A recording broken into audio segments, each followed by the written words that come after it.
Listen to the people. Listen to humanity. Listen to the parrot. Parrot TV.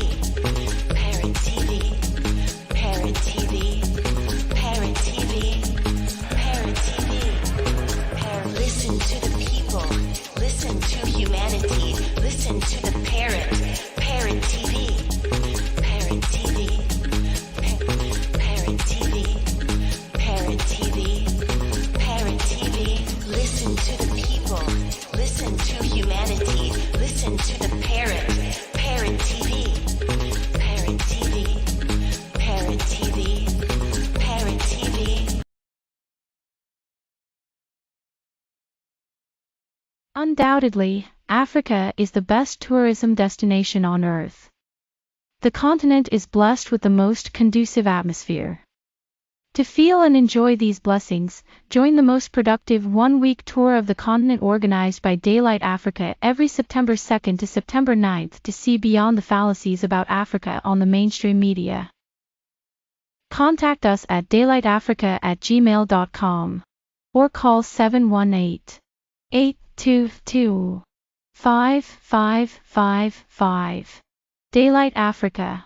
Revolutionizing tourism industries in Africa.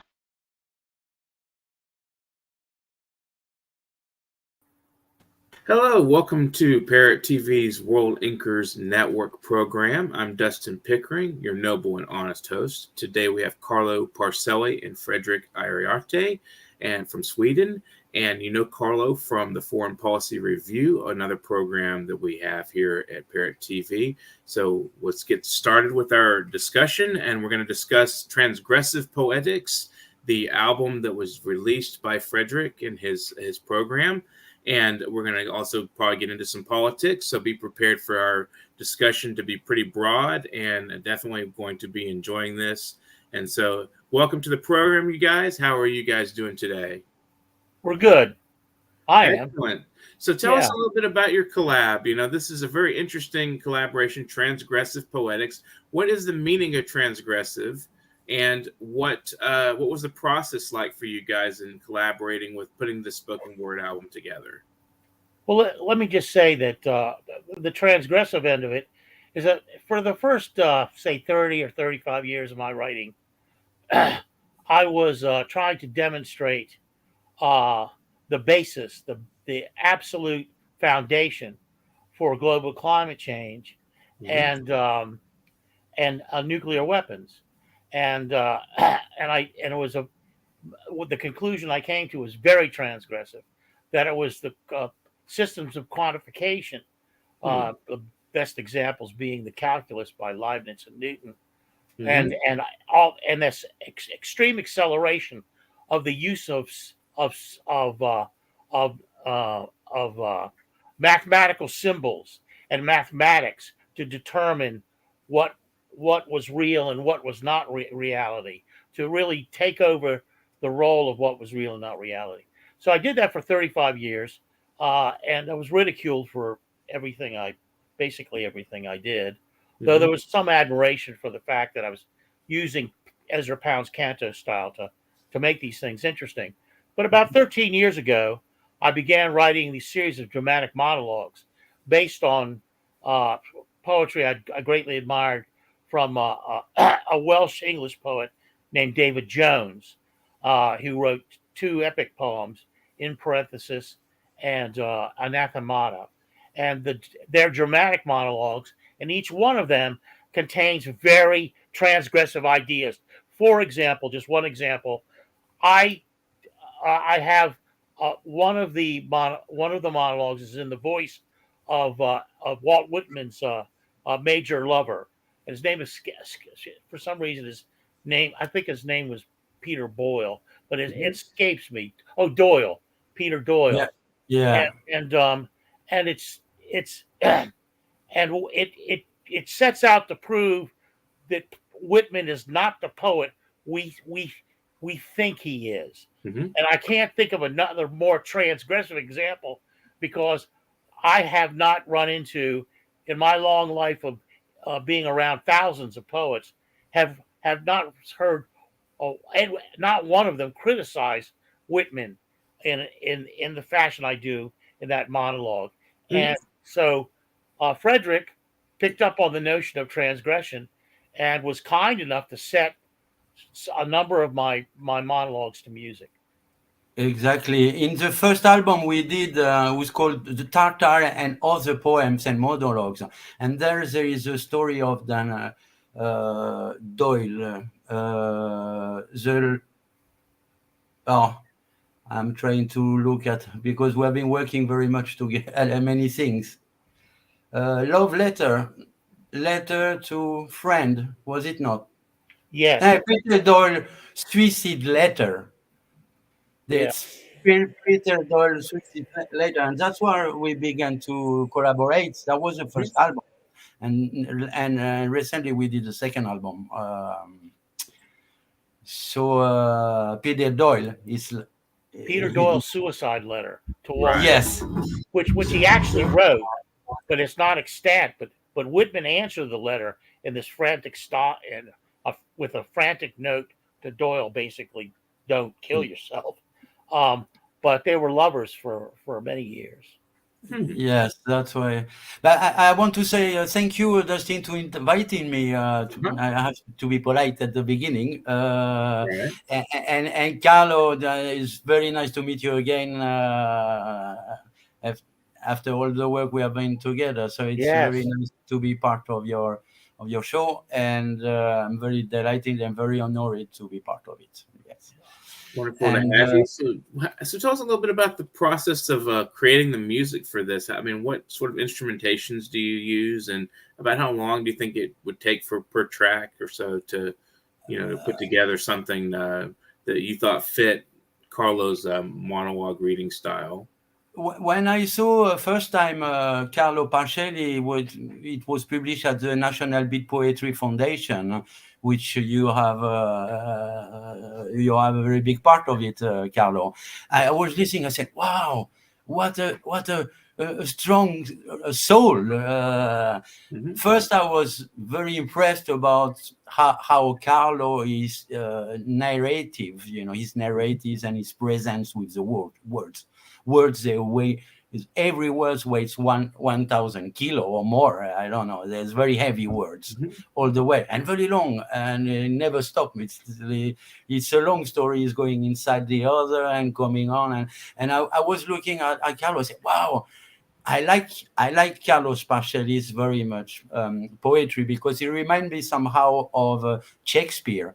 I think Carlo is a new Shakespeare. It's another Shakespeare. It's not the same like Shakespeare. It's another Right. one. So Transgressive Shakespeare. yeah, I rarely read something who's comparing the past with the present, and maybe it's a future at the same time. So I Right. was very impressed about the heavy words over there. And then I heard his voice with a very powerful accents that I was looking it. What an Mhm. accent.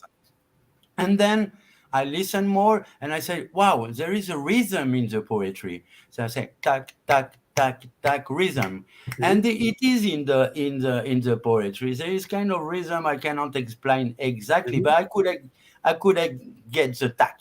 And then I got the melody too through the voice. I say, oh, and things like that. So there is a kind of a wave over there, so I could catch it. And then I put it together with his voice. I didn't change any rhythm of the text. I keep all the same rhythm all the way of the text and the same melody as well. And that's how we can put that some kind of illustration of the words. So if there is a boat, or you hear a boat, or if there's a water, you hear the water. If the bird is a bird, or if it's a war, it's a war too. Mhm. So I could catch those moments and translate it.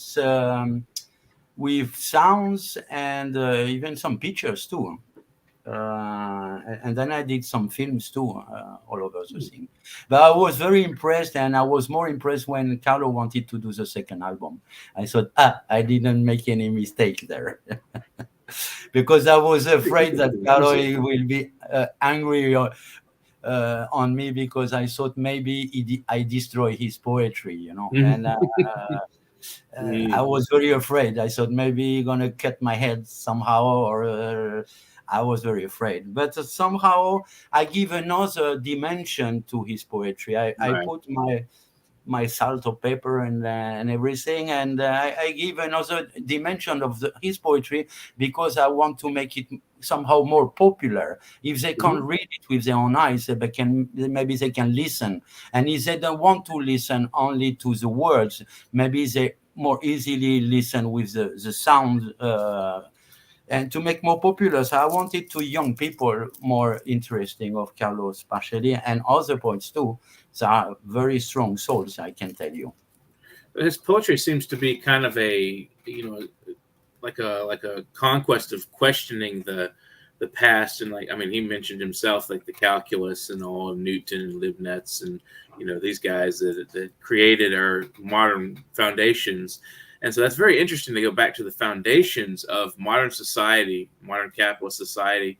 Use poetry as a way and a vehicle to kind of address the issues of the times that we have brought ourselves to from these foundations, how they've led from point A to the point Z where we're at now, the breaking point. So it's very interesting, and I like that. I like that we're using poetry to do this. I mean, with Carlo's poetry is interesting in how he uses, and he's adapted his own framework for this, the monologues and things like that. I mean, obviously he borrowed those styles from other writers, but it's that's what you do. I mean, that's what makes it interesting, is that it's both tradition and avant-garde combined in a way. Questioning of the past. So that's sort of really what the meaning of transgressive seems to be. It's like, it's an old word. It goes back to the nature of the ecclesiastics saying, if you're a sinner, you're transgressing, you're going exceeding the bounds of social mores. But at the same time, now it's like it's intellectual or cultural transgression, as we were discussing at the beginning. So, Carlo, tell us a little bit about your experience in the poetry field, and where you find that the beats are sort of like one form of transgression, and your form of transgression is a little different. What makes you different? What makes you stand out? Well, let me lead up to that. When Frederic mentioned Shakespeare, Shakespeare is very important to me, and so are the metaphysical poets, especially Alexander Pope, and the Romantics, especially Byron, the Coleridge, and I love them all. But the language, the way they present it, especially Shakespeare, is a way you can say things that you can no longer say now. That you can say you can reorient yourself within the Western aegis by using Shakespearean syntax, Chaucerian syntax. I've had people criticize my work because I've adapted my diction to the metaphysicals and Shakespeare and the Romantics. That what I feel is great, really I don't really find American poetry all that interesting, really within the British tradition.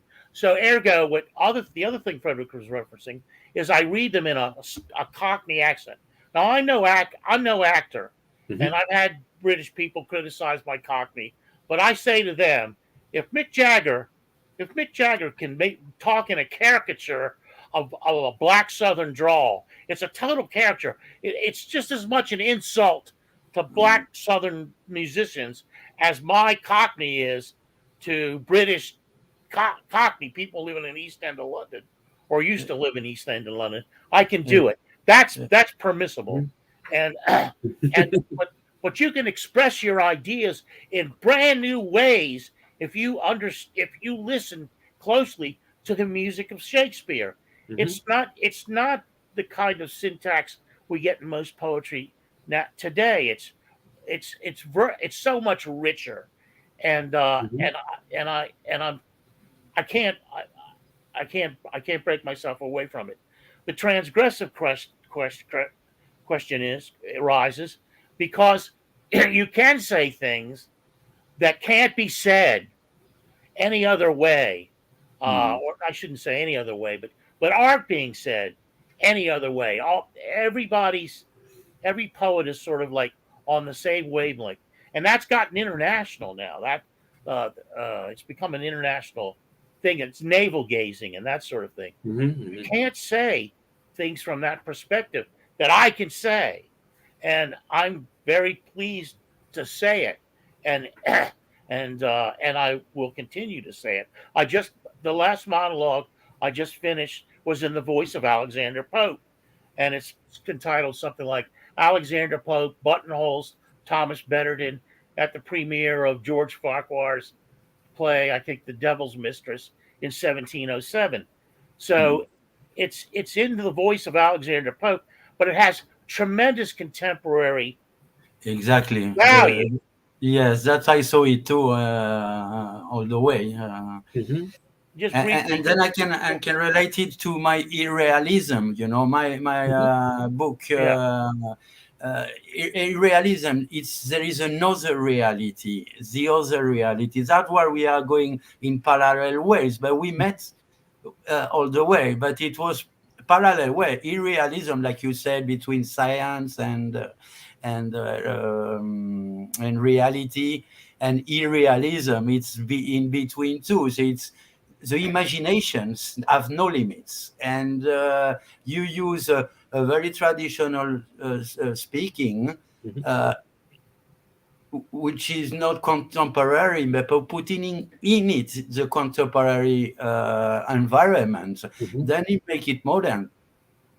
Right. Yeah, like in one of the monologues called "The Battle of Brooklyn Heights," the character goes, "Oh, Nathan Hale, he said, I'm paraphrasing, he has one life to give for his country. I would give 10 if none be mine." So it's a joke. I would give 10 lives, but not my life. So that's a kind of transgressive way of looking at an individual, and it's perfect harmony with Keats's That's negative. the same question like today. Capability. The same question like today. Same question like today. It's about this poem about the war and everything. Yeah, same question today.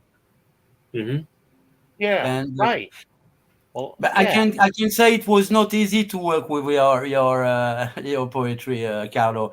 When I hear 100 times and Google it for every words, everything. I'm not American, so I'm not so rich in the. But it was not easy for me to really put it inside the poetry, to read it and to understand every meanings and everything. I have 100 of questions, and I did ask other people, American people, what do they mean? And Debbie Thompson Kidley, I asked her about 3-4 times, what does it mean, this? Because I didn't want to ask you. I wanted to ask you somebody else to get another perspective about the thing. And sometimes it was not easy for me, really. And they're long, and they have to be excerpted too. You can't possibly. I mean, Tarare, like the title poem in this volume, Tarare. I mean, people don't know about Tarare, but he was a Frenchman who had this gluttonous hunger, which he could not assuage, and he would eat dead animals off the street. He would eat an entire leg of an ox in like one sitting. He even ate an infant in Lyon. So he had a very strange physiognomy. His mouth was much wider than the normal human being.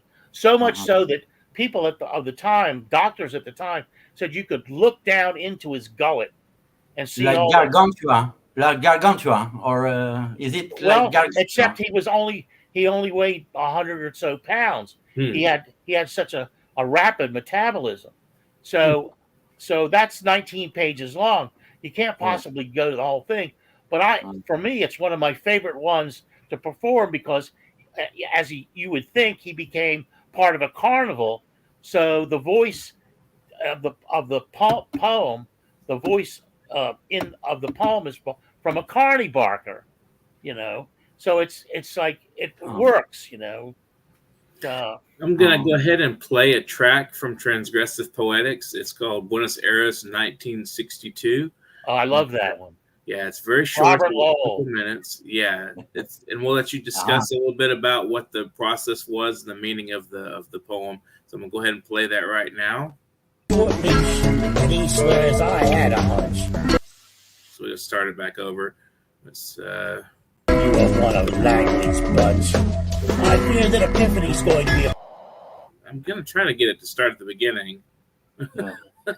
Probably relates to be the dinner party for Malraux, where he met John Kennedy, who between hysterical calls. Now I've got it. Here we go.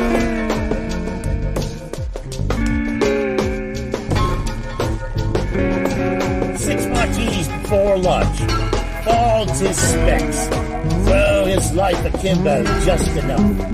I had him on a short leash, and he swears I had a hunch. You are one of Langley's bunch. I fear that Epiphany's going to be a problem, he relates to me. The dinner party for Malraux, where he met John Kennedy, who between hysterical calls from Marilyn Monroe, appeared to have read the copy of life studies he had sent him. Yet the next day, the president launched the 7th Fleet, the landlocked Laos. Surely no policy whim. Nonetheless, it puzzled him. And this feud, this maelstrom of history and masochism, politics and art, that so diminished the why of his poetry. And now here in Argentina, he again made acutely aware he is no man, Marx or Robespierre. That under his winter cardigan and gabardine, no revolutionary foments there, but a bloodless scene between his fractious cock and tailings of Thorazine.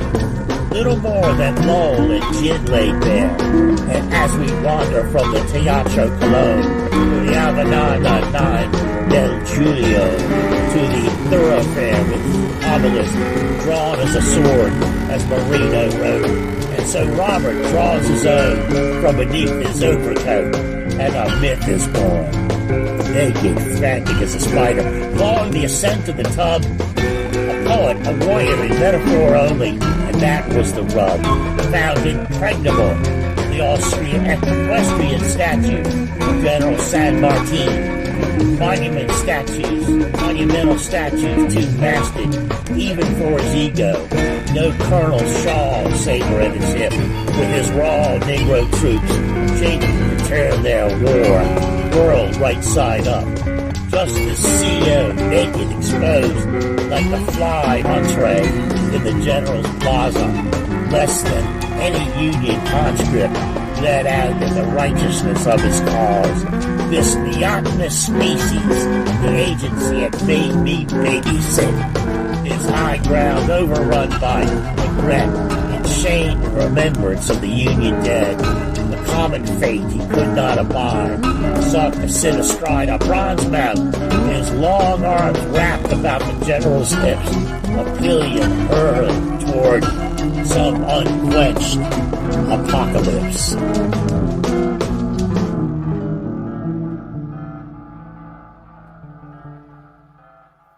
So Once again. 6 martini before the lunch. Oh. yeah, well, that's interesting because that's got 2 voices, and sometimes I use multiple voices.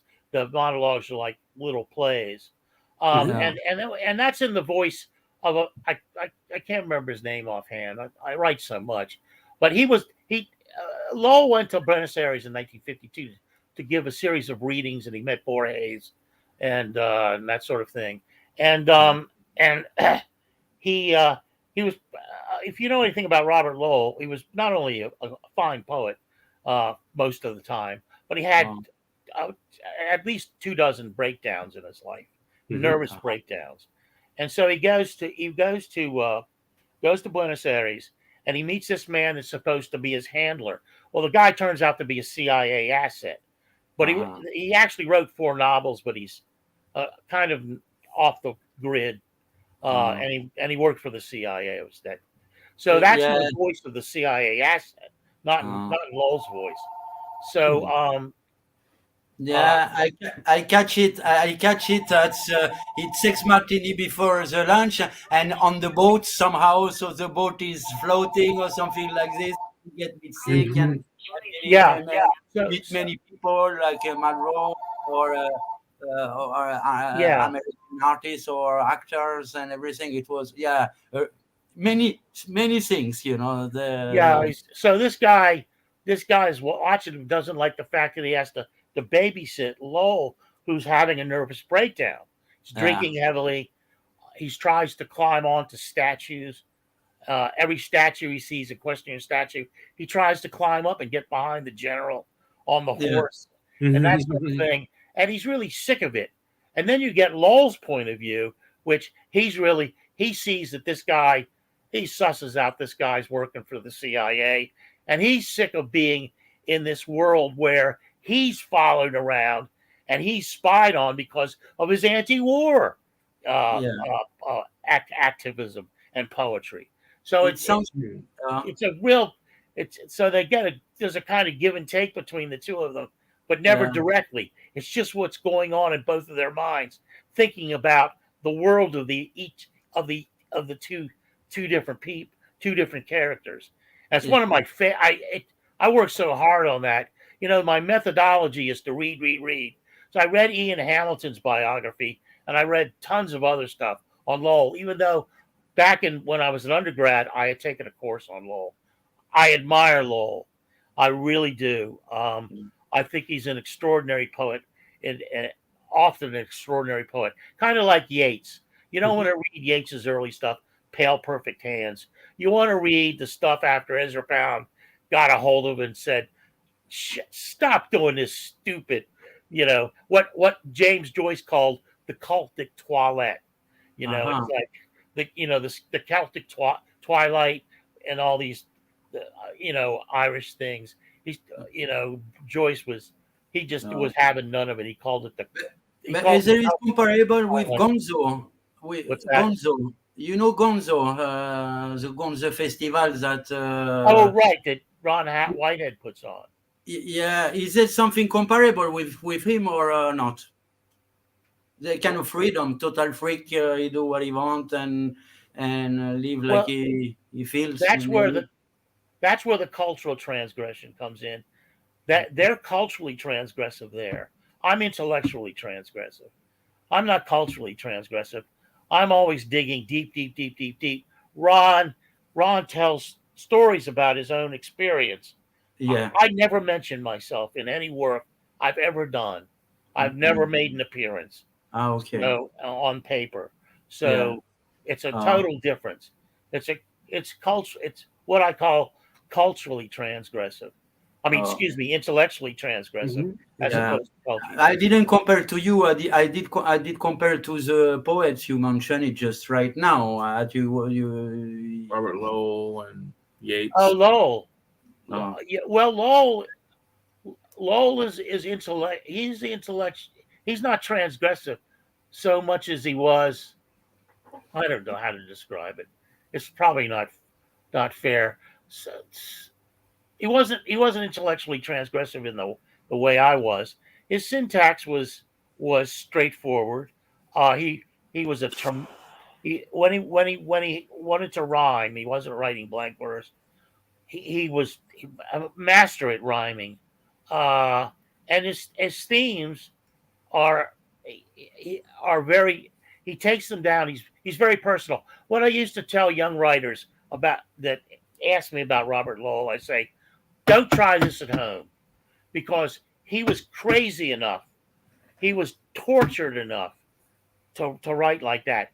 But you don't want to go there if you're not already there. One of the mm, interesting things about Lowell is it was said that he had an imbalance of salts in his uh, in his system that affected his brain, and that treatment with lithium could have been very helpful and may have eliminated these bouts of insanity he had all of his life.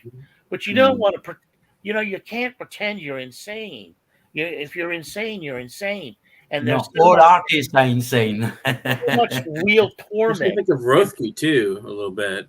What's that? Rothke, Theodore Rothke. Yeah, Yeah, he was pretty manic a lot of times. It was pretty bizarre. Rethke, yeah, he wasn't. Rethke was so ambitious that when he sent an editor a poem, if an editor said, make these changes, he would make them so he could get published. But but Rethke, I have to say, he's one of the first, when I was in high school, he was one of the first collections I bought. I bought Rethke, T.S. Eliot, E. Cummings, and Yeats. So, But, Frederic, you had a few politically Yes. oriented questions that you wanted to talk with Carlo about. Why don't you throw some of those at us? Yes, but I don't know which order, but I can begin with artificial intelligence. Don't you think that they're gonna rob us our words, our pictures, our sounds, and they're already done? yeah, no, that's, yeah. I actually know quite a bit about artificial intelligence because it played a huge role in my earlier work. And so actually, it's interesting because I was doing another program earlier today, and I was going to put this, show them this. But I can't. I have a library full of stuff like this. It's John von Neumann's theory of self-replicating automata. In other words, it's artificial intelligence. Yeah. Well, there it is. It's become a fad now because companies are trying to sell this. No, they steal. They don't steal. They steal, stealing pictures, stealing words, stealing everything from everybody. Choose the most popular. If you want 1 million listener, 1 million readers, they take the word or the sentence, put it another word, and then they own your words because they change some little thing on it. And that's why in Hollywood they are striking also, because they don't very well known actors. They use them. They put a longer nose or longer ears, and it's another actor. They don't have to pay it. But you see, I don't know why anybody would want to use artificial intelligence for poetry, because nobody cares about poetry. I mean, what a waste of time! What a waste of everybody's time. Right. If I could count the number of people that read my work on one hand, and I'd probably subtract two. What a glorious waste of time and energy. Artificial intelligence is only focusing on the popular works. So they use it, they change it a little bit, and they put it, they own it, like Facebook. I've taken some time out, and I've read some of the poems. I was reading one the other day, and the first quatrain, and it was going along. It made sense, but it was soporific. It was stupid is I think the word I'm looking for. The ideas were stupid. The sentiment was stupid. But the guy needed the artificial intelligence needed a rhyme with sash. So it came up with pash. So I said, pash. I've never heard of pash. No. Well, it's P-A-S-H. Well, it's not a word in English, but it does. It is an acronym for a cancerous skin disease, which was so inappropriate for what was going on in the poem. I said anybody with half a brain would go, this is the person that wrote this doesn't know what they're talking about, or it's artificial intelligence. So I don't get it. If I had any kind of artificial intelligence, thing to do with artificial intelligence, poetry would not be what I would do. That would be the last thing. It's like in that movie, Natural Born Killers, when Mickey turns to his girlfriend Mallory, who says, "We're going to shoot our way out," and he turns to her and he goes, "That's poetry. We'll do that when all else fails." That's how I feel about poetry. Yeah, same for art, but they're going after popular poetry, popular art, popular music. They go after that. If there is 100,000 people that like it, this one say, this is popular. So we use it, and then we change it a little bit so that people, they don't, I'm not interested about free souls, about unicity. They don't want something unique. No. They want something popular.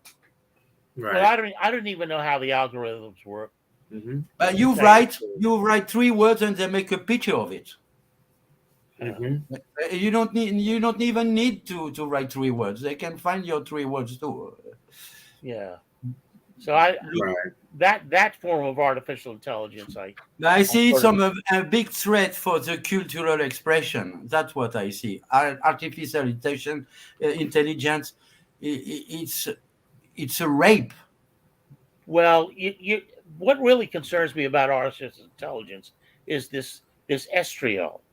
These are the Silicon Valley billionaires who Yeah. are really looking for their taxpayer money, who say that what they want to do is they want to transpose human beings into digital form. In other words, Yeah. no human form. We're all basically digital form, existing only in computer programs, and Yeah. that they can make us we can live forever, and we'll have a kind of happiness. It's so crazy. I don't even, this guy Richard Schmidt. I mean, it's legion, because there's a lot of AI money against Mm-hmm. about it. Yeah. See, back in the old day, there was two kinds of artificial intelligence: strong artificial intelligence and weak artificial intelligence. Well, strong artificial intelligence fell apart. Marvin Minsky, he said the brain is a meat machine. Hey, he's wrong. John McCarthy said, my thermostat has 3 beliefs. It's too hot in here, it's too cold in here, it's just right in here. It's like the three bears or something. And that was stupid, because if your thermostat has belief, it's then it has a religious bent to it, because that's what Mm. belief is. It's a belief. It's a understanding without proof, or acceptance without proof. So they're idiots. Norbert Wiener, cybernetics, stupid as the day is long, but they got Yeah. a lot of money. I mean, Mm-hmm. Barrow and Tipler, anthropic cosmological principle. Uh, then Tipler writes The Physics of Immortality, in which he claims, through his mathematics, in the book, he's demonstrated how and there's going to be a singularity, Ray Kurzweil's singularity, in every human being that's ever been buried is going to rise up again, just like the Bible. Mm-hmm. And he's talking about angels, and I'm Yeah. reading this stuff, and I'm going, and you fuckers are criticizing Stanley Fish? You guys are nuts, and they are. They're crazy people, and they get hundreds of billions of dollars. They get millions, hundreds of billions of dollars. Aubrey de Grey. Everybody's going to live to 160, because Aubrey de Grey has this plan of substituting each organ as it fails with an artificial organ. She got $300 million from the government. Jesus fucking Christ. Yeah. Anyway, I know Dustin, so much about Dustin, what do you think about this? we can talk for a You know, year. I was asked. I did a presentation for English and Foreign Languages University in India a few months back, and somebody asked, "What do I think of AI and it's the future of art?" And I said, I don't think anything can replicate human intelligence with the spontaneity and the passion and all of that an AI bot could do. And so I think that art is fundamentally a human activity. I don't think AI could really do what we can do artistically. And I mean, maybe it can do some pretty impressive things, but I don't think it can replicate our intelligence the way we like some of these guys think. Some of the guys Carlo mentions, the theorists behind AI. I don't think we understand at the process we're at. We don't understand human cognition well enough to replicate it in a machine, and we don't even know what it is exactly. So I don't think we do. I mean, that's from my understanding is like there's a lot of questions about that. Our cognition is so wrapped up in things like taking a shit. So when you get a computer that has to take a shit, a runny shit at 1:30 in the morning, Mm-hmm. and he's going to have that feeds back. There's a feedback loop, to use their own phrase. Mm-hmm. That there's a feedback loop into cognition when you have to take a shit, Right. or when you fuck. There's a feedback loop in it, and that's part of your cognition. I've never read about a computer being programmed to take a runny shit. When I hear about that computer, we Yeah. can talk about AI being on the level of human cognition. Before that, shut the fuck up. And I think it's hard for a person to create something that replicates that person when that person doesn't understand its processes fully as much. I think I'm kind of agnostic on that issue. Like, it's like, I don't really think we understand enough about ourselves to create a replication of ourselves that could do what we do. I mean, a lot of what we do is natural to us.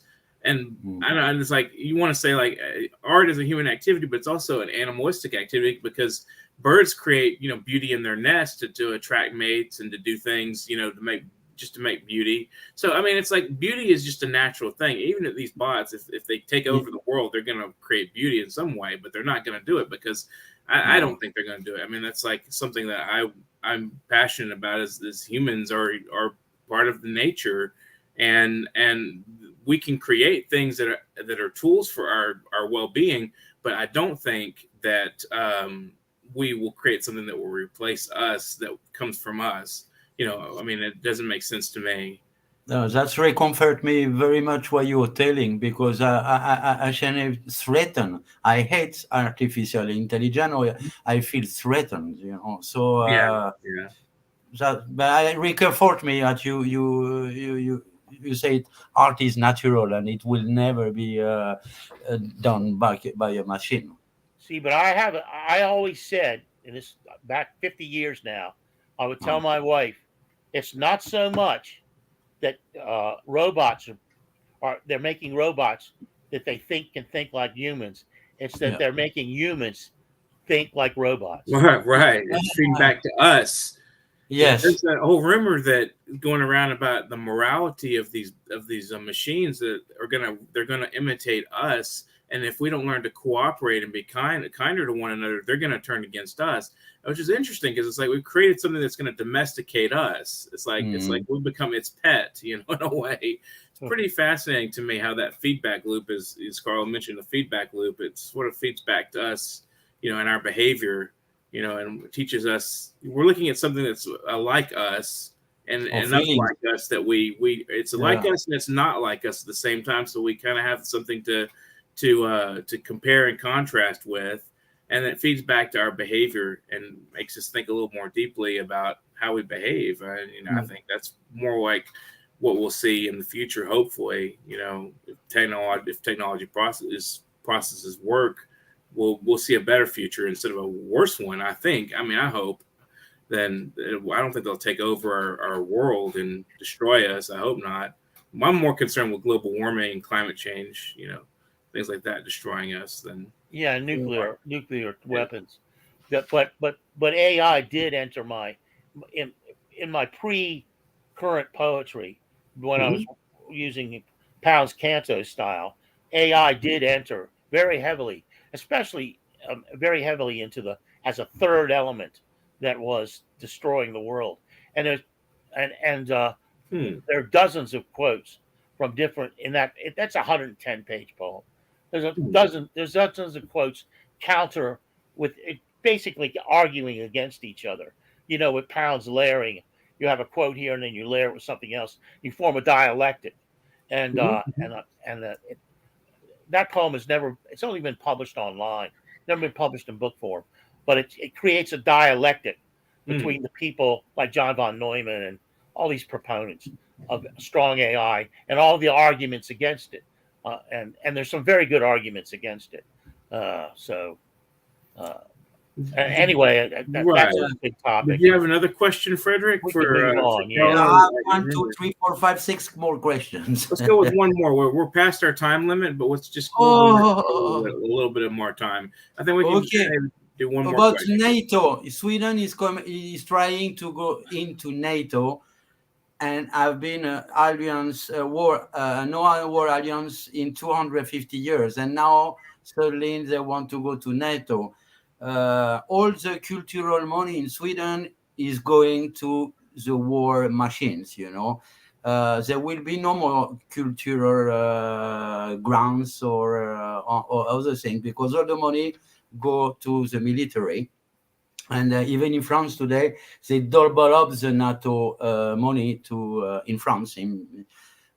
today, double up the money for the war. And now in Sweden they still dealing with the NATO to get the alliance, and then at the same time they're burning Quran and Bible and everything in Sweden at the same time. Yes. So shall we burn books? Shall we begin to burn books, or to go against NATO? Well, that's I know a lot about this because I deal with it every week. Look, Sweden, it's very foolish for them to want to join NATO, because frankly, this I can convince anybody in 2 minutes that if Russia was provoked into going into Ukraine. First of all, you have the Maidan coup of 2014, which was engineered by the United States. You have 3 attempts to come to some agreement. You have the 2 Minsk Accords, and you have the accord that was hammered out in Istanbul, Turkey. And all 3 times, the United States and Great Britain stepped in and said, "Zelensky, you cannot sign these accords. You cannot stop the war. You can." So that's going on. The Donbass has been shelled. This is part of Ukraine. Has been shelled since 2014, right after the U.S.-led coup that overthrew Yanukovych, and the coup was backed up by Ukrainian Nazis, Banderites. Yeah. There are thousands of Banderites. Yeah, but nobody cares about it at this time. Nobody cares about this at this time. Yeah. Really. Well, nobody knows about it because the U.S. media is propagandizing everybody, and it goes on and on. The U.S. and 11 other European countries, when Gorbachev's was negotiating, tearing down the wall and all that with the West, he was promised that NATO at that point would not move 1 inch further toward Russia. Not 1 inch. No. Not 1 inch. Now there's 14 new countries, and you've got Finland, Latvia, anyway, the 3 little but they have their own culture. They're all on the border of Russia, and Ukraine has a long border with Russia. It's like William Burns, our own CIA director, and said it a few years ago. He said, the U.S. CIA director, he said, when the Russians say don't go into Ukraine, niet means niet, no means no. That's the last straw. So they pushed. There's a dozen other bullshit things. There's the PNAC right in their core document. They say one of their goals is to break up Russia into smaller republics so they can control them. And one of the ways to do that, and this is in Zbigniew Brzezinski's book, The Great Game. One of the ways you could do that is to get Russia tied up in a war with Ukraine, because you can weaken Russia that way. Well, they fucked up because Russia proved a lot stronger economically and militarily.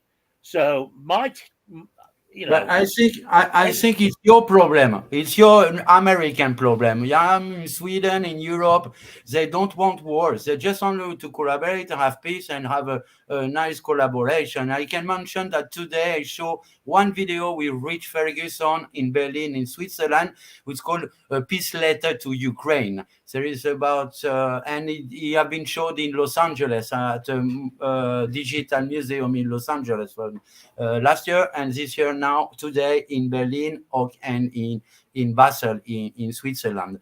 We try with art to put peace on all of this, not to put oil or benzene on the fire. We have to find a solution to bring people together somehow. And I think the culture have a very big meaning of it. Not put oil, but to put cotton and to put it down all the tension. because burning books and Bible and Quran, it's not sweet, and to make war is not sweet. That's the other consequence of this. Europe is going fascist. The United States is going fascist. Yeah, Because of the U.S. meddling. India too. U.S. meddling. Sweden, It's going fascist. Spain, France, Spain, yes. Italian. Well, there's a coalition of sorts. I want to say Steve Bannon's behind a lot of the. Good get. I Yeah. just heard his name mentioned in connection with oh God, what was it? Oh, with these strong AI guys. That was scary. Wow. But you're right. Bannon is He's international. He's definitely using the international. immigration crisis Mhm. that's being created around the world and Ukraine Mhm. to foster. But his- what about bombing a nuclear factory? Is it good for environment? Well, they haven't bombed it yet. The Ukrainians have not bombed it yet, and I doubt they will. Now, I will say that when Britain introduced depleted uranium bombs, that is the tips on them to add extra weight because it's hot, very dense material. Yeah. They sent those depleted uranium bombs to Ukraine. The Russians bombed this munition plant where they were storing them, and that released some dirty radiation. Now, look at what the Russians did. They stopped I've been using. there. I've been They there. stopped using depleted uranium 25 years ago. They went to tungsten because they knew that it had this radioactive problem. Yeah. The Russians are acting very, I don't know. But I don't Chernobyl, I find any remember fault in what Chernobyl in they're doing, Sweden. I remember frankly. Chernobyl in Sweden. We couldn't drink milk. We couldn't eat meat from the wood. We couldn't even procure champignons. How you call it? Swamps. You pick up in the forests. The small Mushrooms. mushrooms. We couldn't eat anything. So we are near. Russia and St. Petersburg it's 250 kilometers from Stockholm. Yes. Yeah. Yeah, I'm very aware about it. You can shout very long from United States, but I'm here near. I ask people I talk with in Europe what their take is on it. Are they finally beginning to understand that the United States is at fault here, and Britain too, that they provoked this conflict, and it's all on them. Yeah. And that's the problem. People don't understand how evil the people here in Washington D.C. are. Not the general population, but the people that gather here. Yeah. We joke that the rest of the country sends all of their criminals to Washington D.C. to live to work in the Capitol and to Like work Trump. in the White You have House. to be pretty enterprising to be working in the Capitol, I think. Yeah. Trump syndrome, maybe. all their psychopaths.